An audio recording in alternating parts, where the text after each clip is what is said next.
اعوذ باللہ من الشیطان الرجیم بسم اللہ الرحمن الرحیم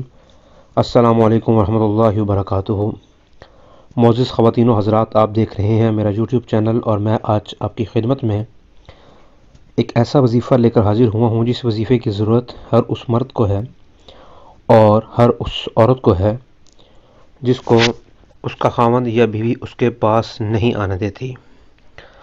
مثال کے طور پر بہت سارے گھرانے ایسے ہیں جن میں بیویاں اور خاوند حضرات اس بات سے پریشان ہیں کہ بیوی نزدیک نہیں آنے دیتی، ہاتھ نہیں لگانے دیتی، جب چاہیں تب منع کرتی رہتی ہے یا منع کرتا رہتا ہے۔ بیویوں کی طرف سے بھی یہ مسئلے مسائل آتے ہیں، تو آپ نے کچھ یوں کرنا ہے کہ آپ نے تھوڑا سا پانی یا دودھ زیادہ بہتر ہے،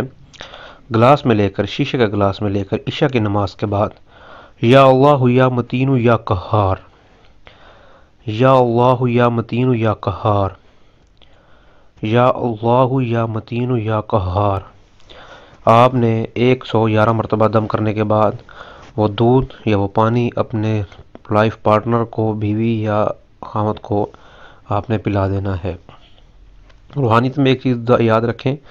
کہ اس کام میں آپ کا مقصد آپ کے ذہن میں ہو، اور یہ لگاتار آپ نے 41 دن تک وظیفہ کرنا ہے۔ ایک بات ذہن میں رکھیں کہ جس دن بھی آپ ناغہ کریں گے یا ناغہ کریں گی، اس سے اگلے دن آپ کو یہ دوبارہ سے شروع کرنا پڑے گا۔ اس کی آپ کو قطعاً اجازت لینے کی ضرورت نہیں ہے۔ ہر وہ بندہ جو ہماری اس وظیفے کو سن رہا ہے وہ یہ کر سکتا ہے۔ مقصد آپ کے ذہن میں ہونے کے ساتھ ساتھ آپ نے صراط مستقیم پر چلنے کی کوشش کرنی ہے، کیونکہ وظائف میں جو روحانیت تب ہی حاصل ہوتی ہے جب آپ اللہ تعالیٰ سے دعا کریں، کیونکہ آپ اللہ تعالیٰ سے دعا کریں گے تو آپ کے منہ سے نکلے ہوئے الفاظ آپ کی پریشانیوں کا مداوع کریں گے انشاءاللہ تعالیٰ العزیز۔ کچھ بھی پوچھنا چاہتے ہیں، ہمارا رابطہ نمبر ویڈیو کے ڈسکرپشن میں دیا گیا ہے۔